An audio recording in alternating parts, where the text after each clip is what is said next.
Welcome back. Welcome back. Welcome back. Welcome back.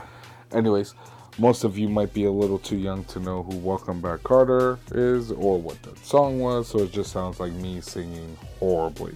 But nonetheless, I have some breaking news. I'm AngelTheBrave, and we're going to jump right into it. Now, I know I'm a day late, but R2D2 is coming, and he will be released on May the 4th. It's our present from the Star Wars gods, and I, for one, can't wait because he seems like he's going to change the current meta. The answer to all the Zols and the Zaders and just the headaches that are plaguing the arena. Now, there's a lot of news between General Veers' rework, brand new tags like Galactic Republic. So we're going to go at it a little at a time because I don't want to burst your pretty little heads. Now, jumping into R2D2's abilities, his basic ability is going to be Electroshock Prod. What's interesting about this ability is he's going to deal physical damage to target enemies with an 80% chance to stun for one turn.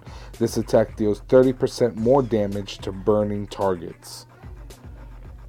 His second ability is target allies gain foresight and advantage for 2 turns, and all other allies gain stealth for 2 turns. R2D2 gains 40% turn meter. So this seems to be the answer to the Zol problem out there, and I for one can't wait to be able to use this ability.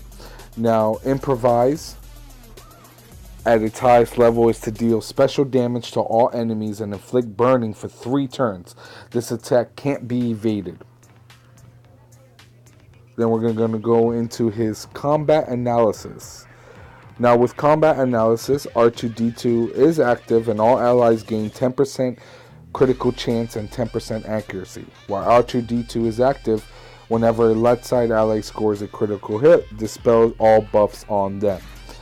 Keyword being when R2D2 is active. So for all those players who would target him first, if they take him off the battlefield, then you lose those buffs. Now, with his final ability, which is Numbers Crunch, at the start of battle, R2D2 gains 10% max protection for each droid ally, 10% offense for each Galactic Republic ally, and 10% max health for each Rebel ally, and 10% potency for each Resistance ally. At the start of battle, and when R2D2 revives, other droid, Galactic Republic, Rebel, and Resistance allies gain 10% of R2D2's max protection, offense, max health, and potency until R2D2 is defeated. And wow, was that a mouthful. So he seems to have a lot of abilities that are countering a lot of the metas out there. So he seems to be the answer we've all been looking for. At least change the game for a while until they come out with some other characters who have some insane abilities. I, for one, am still praying to the Star Wars God that we get a Jedi Luke, finally, who wields a lightsaber and not some gun and is super squishy. But anyways, so here in all its glory is the Galactic Republic. They pretty much just took everybody pre-original movies, anyone from the prequels and Clone Wars, and moved them into this category, as you can see here. So there you have it, Galactic Republic in all its glory. So the second class added was Imperial Trooper. Now currently it only has General Veers in it. Now he was reworked, so a lot of his abilities have been given buffs that affect Imperial Troopers. But as of yet, he's the only one in that category. So I'm sure they're going to do things in the future with him and the Imperial Troopers. So I just keep an eye on him. I don't know if I would go full on and try to upgrade him just as yet, because he could still be a worthless character when it's all said and done. But time will tell. We all thought that of Kylo, and now he's everyone's gem. So as we discussed earlier, these are the events coming up, especially the one on May the 4th, where we can finally get R2D2. Now, as you can see here, it is recommended starting out to have a level 20 plus Empire squad. So you're definitely going to have to level up your Empire squad, because this is going to work similar to the Yoda and Palpatine events, and it's extremely rare. So you're probably only going to see it every 6 months like we did with the Palpatine event. So definitely start working on your Empire from now. You've been warned, given to the dark side. Now, for the Elite Combat 3 marquee event, you're finally going to get shards of Gar Saxon's Starfighter blueprints, so you can unlock his ship. For some of us like myself who have been working on making Gar Saxon a beast, now it's recommended to be level 60 and up. Now you're going to take command of the Starfighter and defeat rebel ships. So I'm assuming you might have to have some dark side ships.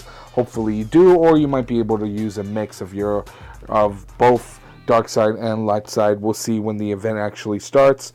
And the Places of Power Assault Battle also starts very soon, and that's going to use First Order characters and Sith characters, so definitely start getting those up before the actual event begins. And good luck on May the 4th.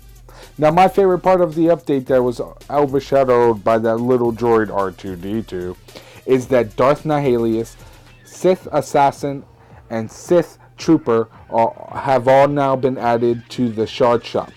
If you're like me, you're funneling everything else for the next couple days into the Shard Shop to try to get a leg up. Now, these characters have become farmable in other phases of the game, but this is definitely a big help, especially when you take Darth Nihilius, Zeta him, put him in there with a Zal or a Xylo, even a Zader, and you're definitely going to get a leg up in the Zeta my Vader. And I'm going to leave you with some gameplay of Vader paired up with Darth Nihilius going against a strong rebel squad in my arena. So that's all I have for you guys today, folks. And if I don't talk to you before the May 4th, may the Force be with you.